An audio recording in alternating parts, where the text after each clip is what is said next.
Good morning. This is John from the Springs Mennonite Church, and I'm happy to be with you today. Here it is the end of a week that I've been sharing some random scriptures, places here and there, and some thoughts that I hope bring good news to your life and encouragement to your life. And I want to finish up today with a place that's really I I guess I'd have to say it's one of my favorites. I'm not really sure what a favorite scripture means, but it's one that I think about a lot. And it comes from Lamentations. Lamentations written by the prophet Jeremiah, a small little book.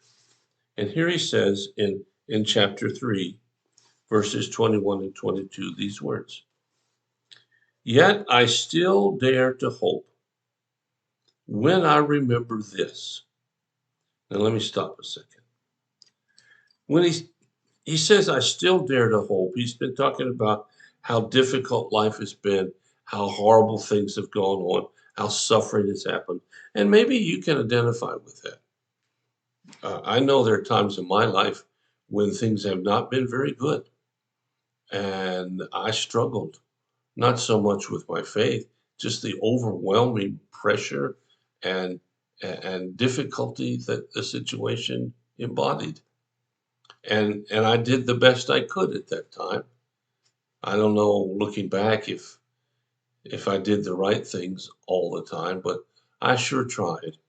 And I survived that, and God touched me in ways I never believed possible. But all of us have times when we struggle, when life kind of doesn't look so good, when we feel discouraged and disappointed. It's okay to have those feelings. We're human. And even I think Jesus felt discouraged at times. I know he certainly felt discouraged when the disciples kept missing whatever it was he was trying to tell them. It was as though it's like, guys, get your act together here. And so he talks to us. And this passage in Lamentation said, Yet in spite of all of that, I dare to have hope. Why?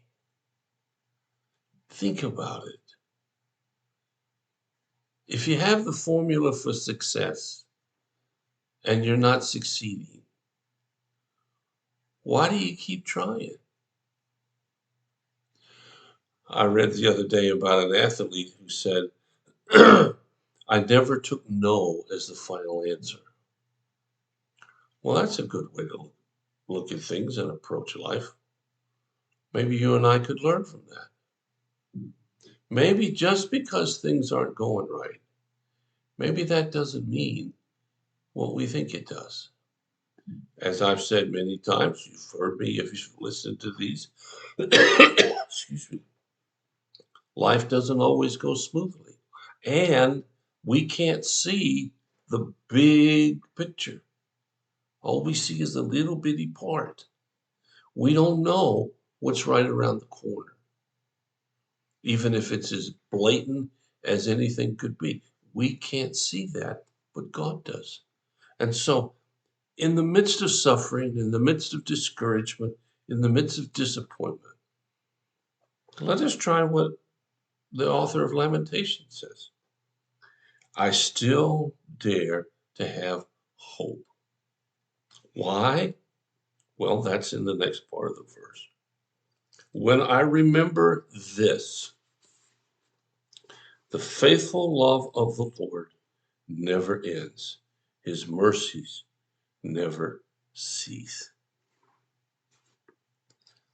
The writer of Lamentations is saying, in the midst of things going wrong, I can still have hope if I think about and remember that the faithful love of God never ends. Yeah, that's right.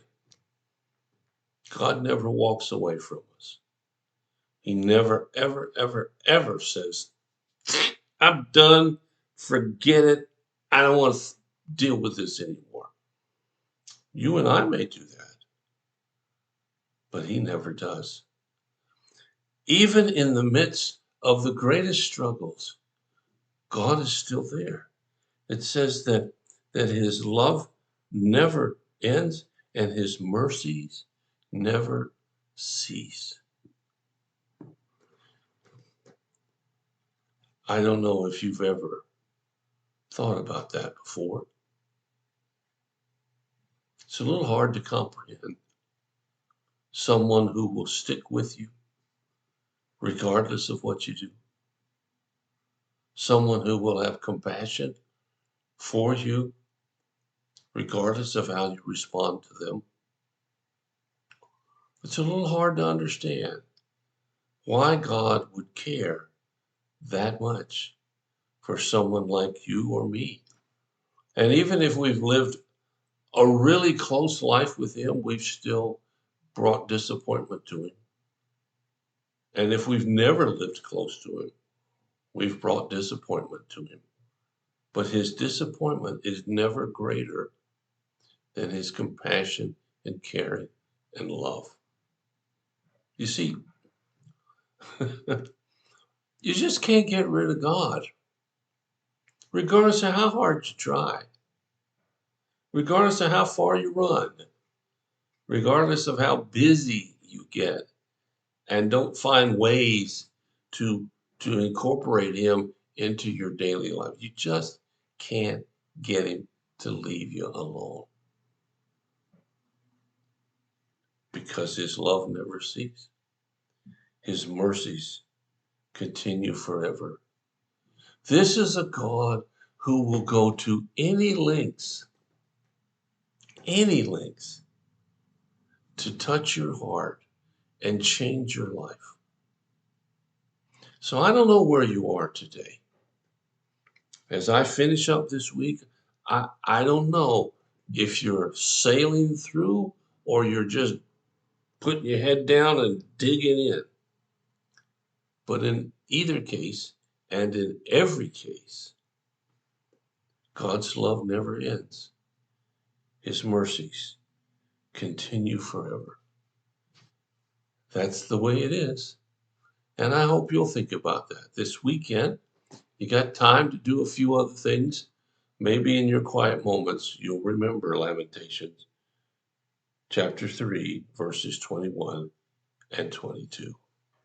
If there's a need that you have and we might be able to help you, please let us know. We'll do everything we can as fast as we can to help meet your needs. Thanks so much. God bless you. Have a great weekend. I'll be back on Monday with another idea.